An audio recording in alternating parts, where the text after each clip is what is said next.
Donald Trump is flying back to Washington tonight on Air Force One after his trip to Scotland, where he mixed business, diplomacy and golf. The US president played and opened the Trump Organisation's new course here at the Menie Estate in Aberdeenshire. At a meeting with the First Minister John Swinney earlier, they discussed issues including the conflict in Gaza, the future of the oil and gas industry and whisky trade tariffs. Earlier in the trip, he also hosted the Prime Minister, Keir Starmer, as well as announcing a new trade deal with the EU. But today was very much about promoting his own business interests, as Stephen Brown now reports.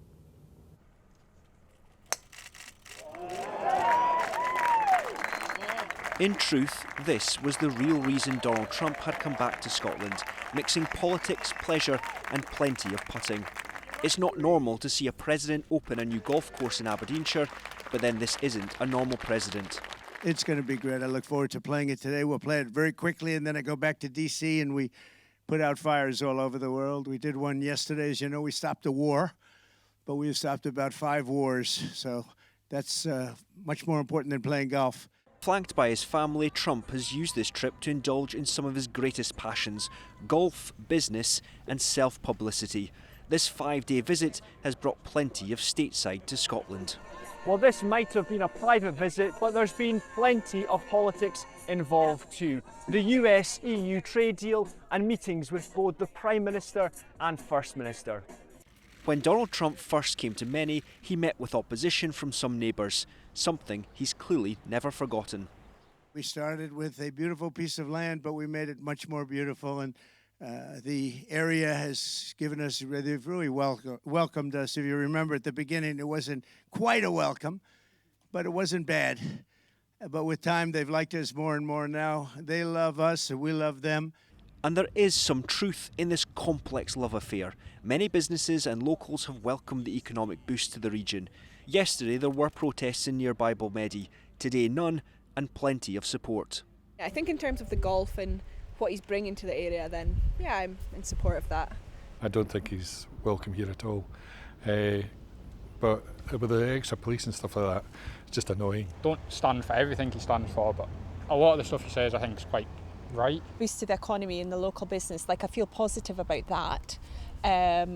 But yes, I'm a little wary, and I'll rest easier once he's gone. The security operation around this visit has been vast, with a police helicopter hovering overhead, Secret Service combing the course and snipers perched on hills, all while celebrities and politicians have gathered at the estate.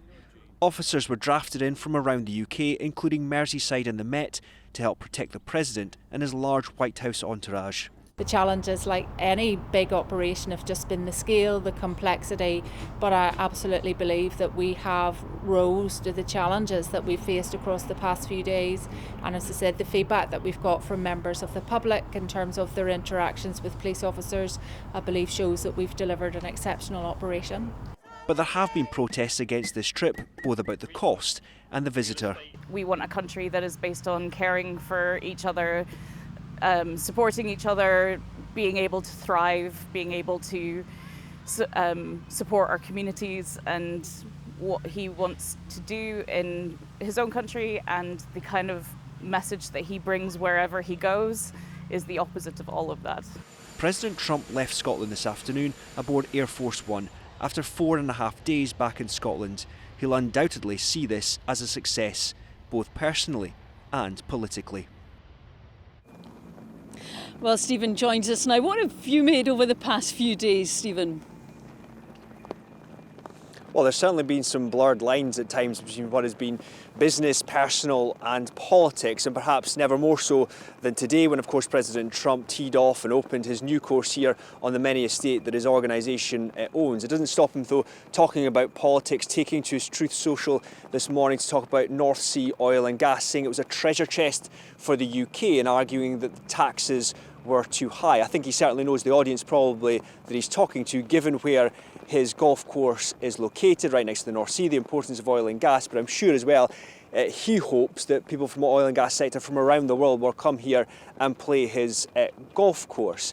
Now, Donald Trump left here a couple of hours ago. There has been something of a security alert in the outer perimeter of the golf course. It didn't stop him from leaving, but it has prevented some people from leaving the golf course over the past several hours or so.